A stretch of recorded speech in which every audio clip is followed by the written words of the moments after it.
entenderlo. En Recap Blue, ¿cómo entender? 9:16. ¿Cómo entender la decisión de la Corte Constitucional de suspender provisionalmente la emergencia económica decretada por el gobierno del presidente Gustavo Petro? Sergio, esto es temporal. Ahora la Corte tiene que tomar decisiones de fondo. ¿Qué viene dentro del proceso?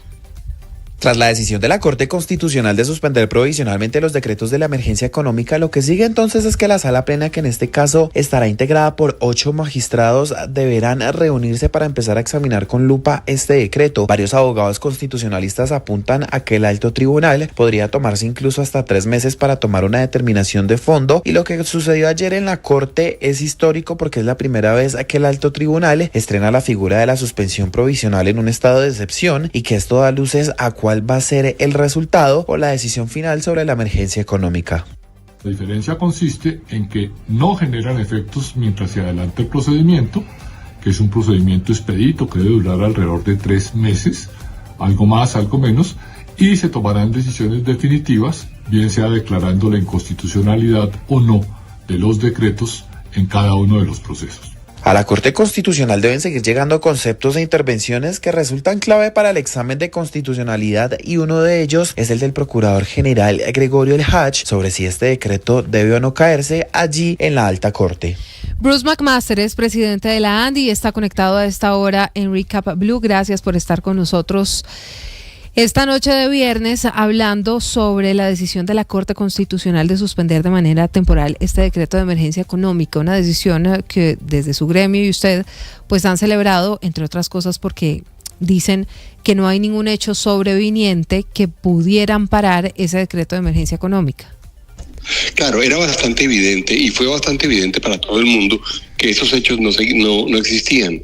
El gobierno incluso en toda su argumentación pues nunca pudo demostrar ni ha podido demostrar que había fundamento para hacer la emergencia económica o para declarar la emergencia económica.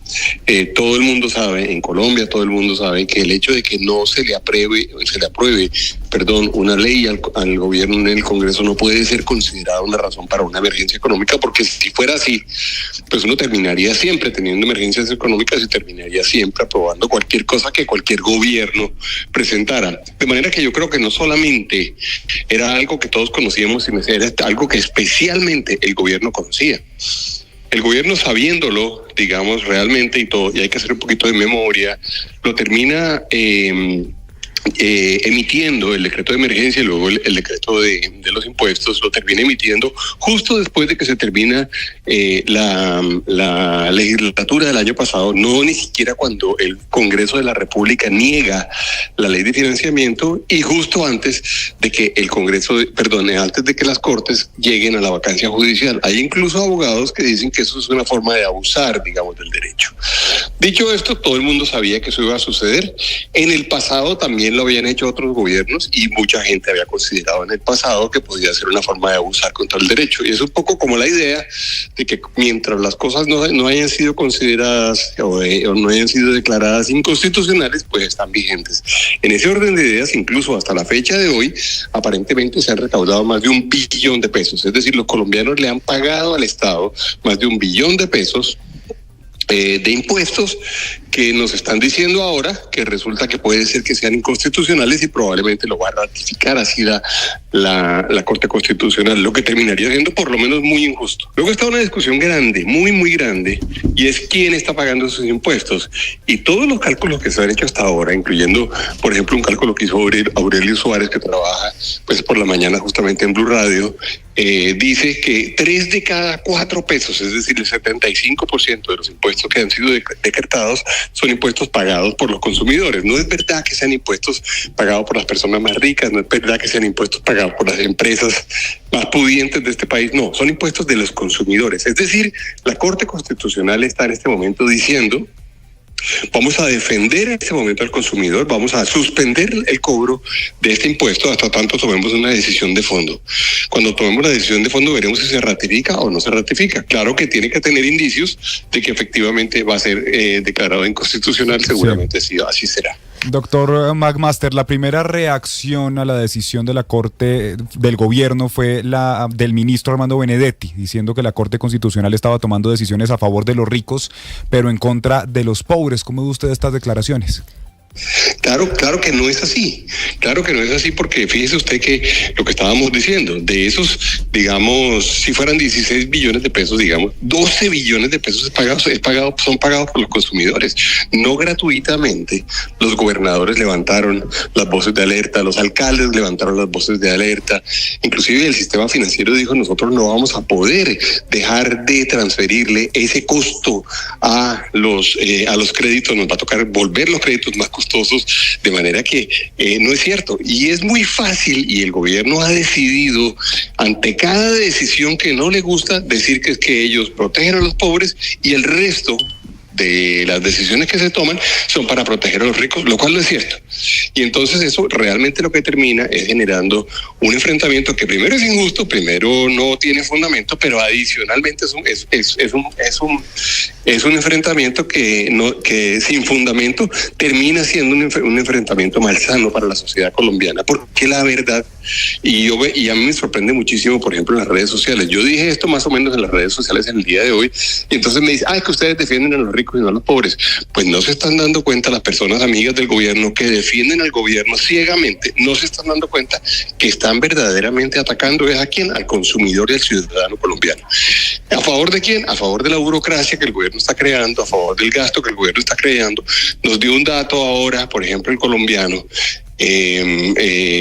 ahora en la tarde, en donde los puestos que se han creado hasta ahora van a significar un gasto para este año en particular de 5.7 billones de pesos en burocracia adicional, nueva, que estamos pagando los colombianos con nuestros impuestos, pero que pagan sobre todo los consumidores, que pagan sobre todo los hogares colombianos. ¿Cómo se justifica eso? Pero bueno, la narrativa es así, la discusión política es así, y tenemos nosotros la obligación, también los medios de comunicación, de tratar de ser objetivos y de contarle esto a los colombianos. Mire, desde un sector acusan al gobierno del presidente Gustavo Petro de estar haciendo política con decisiones como la de la gasolina, subir el salario mínimo y declarar una emergencia económica para poder tratar de recaudar plata y cerrar ese hueco fiscal que hay hoy. Pero desde el gobierno están acusando a la Corte Constitucional de querer hacer política también. ¿Esto finalmente se traduce en eso, en intereses políticos de un lado y del otro? Yo haría dos cosas. Yo lo primero que haría sería hacerle un llamado a todos los colombianos a que, por un lado, digamos, defendamos la justicia. La justicia hay que defenderla, porque en algún momento nosotros vamos a necesitar la justicia para que tome decisiones sobre hechos que nos van a afectar o colectivamente o individualmente. A todos nos conviene que la justicia funcione, y solamente así la democracia puede funcionar. Entonces, los ataques a la justicia y atacarlos, por ejemplo, por política, me parece que son injustificados, me parece que son peligrosos, me parece que además es peligroso que el gobierno mismo lo haga, que el presidente lo haga. Es el primer punto. Luego, es evidente que el gobierno está empeñado en tratar de generar algunas acciones que favorezcan, digamos, que produzcan favorabilidad en términos de la opinión sobre el gobierno y la opinión sobre los candidatos afines al gobierno. Y eso, le quiero decir una cosa, no está mal, porque al final los gobiernos tienen derecho, creo yo, a tratar de que le vaya bien en términos de favorabilidad y que la gente piense bien de su gestión. Tienen derecho a hacer eso. Lo importante es que cuando hacen eso lo hagan con decisiones responsables. Entonces, por ejemplo, en el caso del salario mínimo, claro que 2.400.000 personas reciben un salario mayor, y claro que qué bueno para esos hogares y nadie lo puede negar. Ahora, se nos va a disparar la inflación, ya vimos lo que hizo el Banco de la República la tarde de hoy. No puede bajar la tasa de interés, la tiene que subir. Vimos lo que va a pasar, digamos, con el tema de la vigilancia, con el tema de las administraciones de los edificios, lo que está pasando con los peajes. Entonces, el gobierno tiene derecho a tratar de que le vaya bien. Yo de eso no tengo la menor duda, pero tiene que hacerlo con decisiones responsables. A mí, por ejemplo, que le bajen el precio de la gasolina, me parece bien. Si el precio de la gasolina ha bajado en términos internacionales, qué bueno que lo puede bajar el gobierno, y si lo puede bajar, bájelo. Ahora, 300 pesos, me parece que es muy poco, pero bueno, lo está haciendo. viviendo en este momento. Entonces, a mí no me escandaliza que los gobiernos hagan política. Lo que pasa es que tienen que hacerlo con acciones responsables. Uno no puede hacer cualquier tipo de política. Y luego lo otro es que lo que sí es muy importante es que las afirmaciones que hace el gobierno, las afirmaciones que hacen los ministros, las afirmaciones que hace el presidente de la República, sean afirmaciones que estén enmarcadas dentro de la defensa de la Constitución, de la separación de poderes. No pueden decir mentiras. Uno no puede decir, por ejemplo, como se dijo hoy, que estos impuestos favorecían a los ricos que la caída, digamos, o la suspensión favorece a los ricos y no favorece a los pobres. No, los grandes favorecidos ante la corrección que está planteando la Corte Constitucional son los consumidores y probablemente entre los consumidores los más vulnerables. Y hay que decir la verdad, los más vulnerables. Pero no, en las redes sociales usted lo ve. Si usted, por ejemplo, entra a mi cuenta de Twitter y ve un video que yo saqué y ve los comentarios todos, digamos, han sido construidos para decir lo contrario. Así, y lo mismo dice el presidente de la República, y lo mismo dice el ministro del Trabajo, y lo mismo dice el ministro del Interior. Entonces a mí me parece que le tenemos que pedir responsabilidad a las declaraciones de los funcionarios públicos. Es muy importante la palabra, lo que se dice, cómo se dice. No podemos nosotros manipular la verdad, no podemos manipular los hechos, que son hechos concretos y hechos reales, algunos de ellos además cuantificables. Son las 9:27 a.m. Estamos hablando con Bruce McMaster, él es presidente de la ANDI. Mire, usted mencionaba que el gobierno ya ha recaudado más de $1 billón mientras estuvo vigente este decreto de emergencia económica. ¿Qué debería pasar con esa plata? La pregunta es muy buena, porque si fuéramos justos, el Estado debería devolverle esa plata a quien la pagó. Porque si se termina diciendo que es inconstitucional ese impuesto, lo razonable es que se le termine devolviendo a quien terminó pagando un impuesto que al final del día terminó siendo un impuesto ilegal, digamos, por decirlo de alguna forma, que en realidad va a ser inconstitucional o que no tiene base legal. Lo que pasa es que operativamente va a ser muy complejo. Si usted compra una botella de aguardiente y esa botella de aguardiente pagó un IVA que no debería haber pagado, bueno, vaya usted a reclamarlo y quién se lo va a pagar. Va a ser muy difícil que eso suceda. Entonces yo creo que desde el punto de vista práctico, muy seguramente ese $1 billón se lo quedó el Estado, o en una gran parte se lo quedó el Estado. Si alguien pagó una cifra muy grande y siente que pagó una cifra muy grande, yo creo que va a tener la posibilidad de hacer un reclamo ante el Estado para que le devuelvan los recursos. Ahora, si usted lo que pagó fue el IVA de una botella de aguardiente, muy seguramente usted no se va a poner en el proceso engorroso de tratar de pedir que le devuelvan el IVA de esa botella de aguardiente. Pero en justicia debería devolverlo el Estado, claro. Claro, ¿y qué debe hacer el gobierno si la Corte Constitucional llega a dejar en firme la decisión y tumba definitivamente este decreto de emergencia económica? Es que el hueco fiscal se produce y esa pregunta es buena, porque a los colombianos hay que contarles. El Estado recibe muchísimo dinero. El Estado en realidad recibe una muy buena parte. La mayor parte de los recursos que produce esta economía los recibe el Estado. Lo recibe el Estado de una forma u otra. Es el agente económico que más recursos recibe. ¿Por qué lo recibe? Bueno, porque tienen que ofrecerle una gran cantidad de servicios públicos, de seguridad, tienen que ofrecer también justicia, tienen que construir infraestructura. Eso está bien, digamos. Pero el Estado tiene la tarea de medir bien cuánto es lo que le puede quitar, digamos, a los hogares colombianos, cuánto le debe quitar a los trabajadores, cuánto le debe quitar a los consumidores, cuánto le debe quitar a las empresas, porque si se le va la mano, no logra realmente el efecto final, que es que la economía crezca y al mismo tiempo se puedan producir y se puedan proveer los servicios públicos que se tienen que dar. Este gobierno hizo un ejercicio súper ambicioso de querer gastar y gastar. El primer año, si ustedes miran la historia del presupuesto general de la Nación, el gobierno aumentó el presupuesto en 19%. El segundo año lo aumentó otra vez en 19%. El primer año, digamos, de aumento, el presupuesto llegó a ser el presupuesto más grande de la historia de Colombia. El segundo volvió a ser el más grande de la historia de Colombia. El tercer año ya estamos hablando del 8% adicional al 19, más el 19, que eso daba 41 porque es simple compuesto. Entonces estamos hablando del 50%. Es decir, el gobierno ha aumentado el presupuesto en el 50%. Este gobierno ha recibido más recursos que ningún otro gobierno en la historia de Colombia.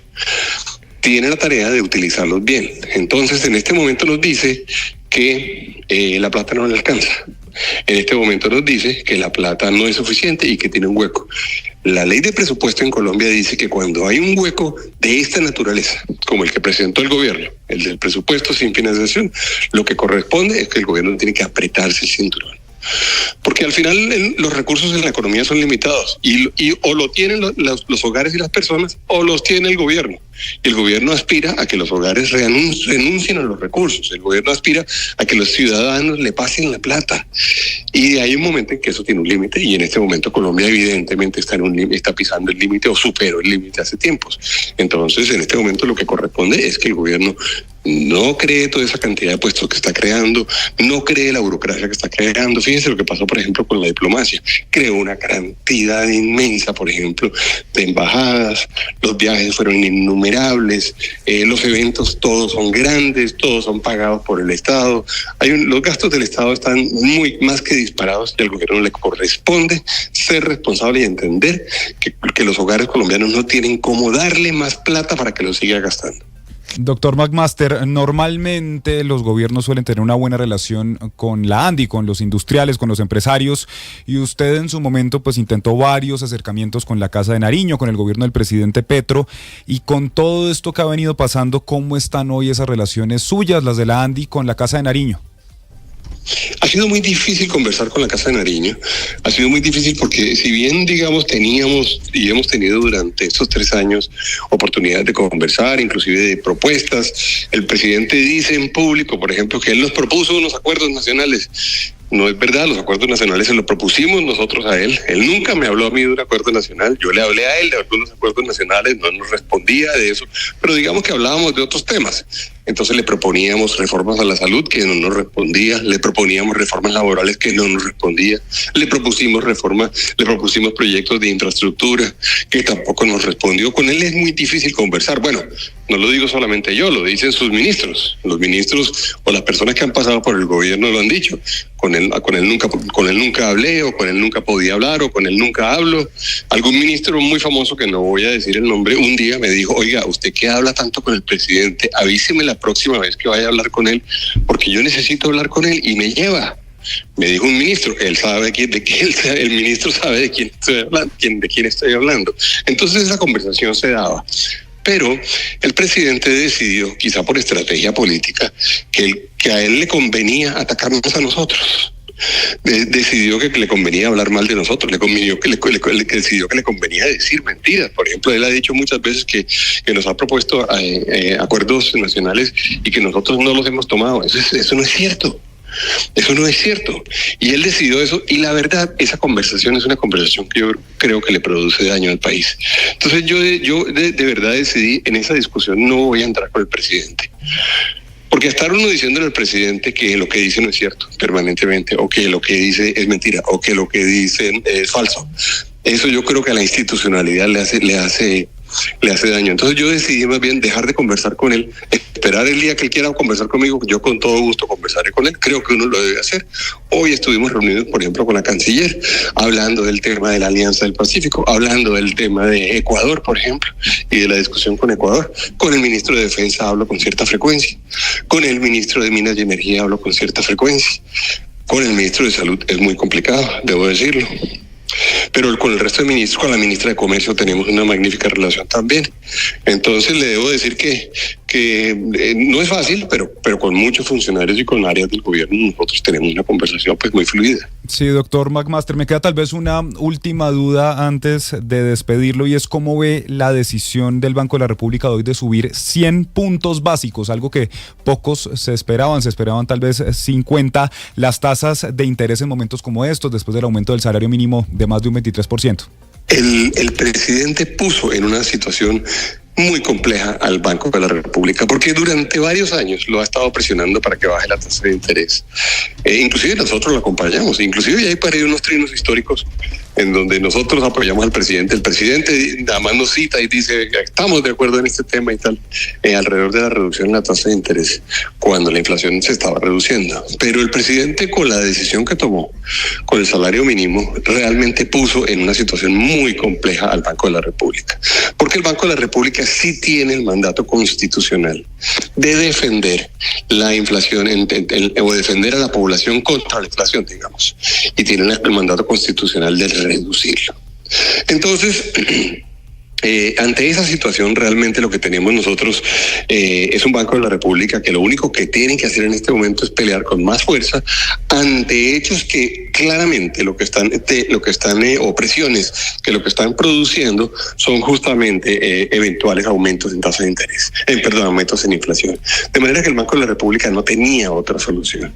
Y vamos a ver, ojalá logremos nosotros que la inflación no suba, pero lo que sí tenemos que tener en cuenta los colombianos es que cuando el Banco de la República hace eso, claramente ese incremento lo que busca es que justamente haya menos dinero en la economía para que la presión de demanda baje, lo que termina afectando, por supuesto, la actividad económica. La gente dirá, ¿y por qué pelean tan fuertemente contra la inflación? Hay que pelear contra la inflación porque la inflación afecta sobre todo a los segmentos de la población que son más pobres. Un colombiano que viva de día a día o un colombiano que viva del salario mínimo o inclusive de todo ese grupo gigantesco de colombianos que vive con ingresos inferiores al salario mínimo, cuando se presenta incremento en la inflación tiene un efecto inmenso, digamos, en su canasta familiar, de manera que el Banco de la República lo colocó el gobierno en lo que uno llamaría en una situación realmente imposible, que es la situación en donde le toca al Banco de la República contrarrestar los efectos de las decisiones que el gobierno ha tomado hasta ahora. Son las 9:37 p.m, los acompañamos en Recap Blue. Bruce McMaster, presidente de la ANDI, gracias por estar con nosotros y feliz noche. Buenas noches y saludo a todos los oyentes.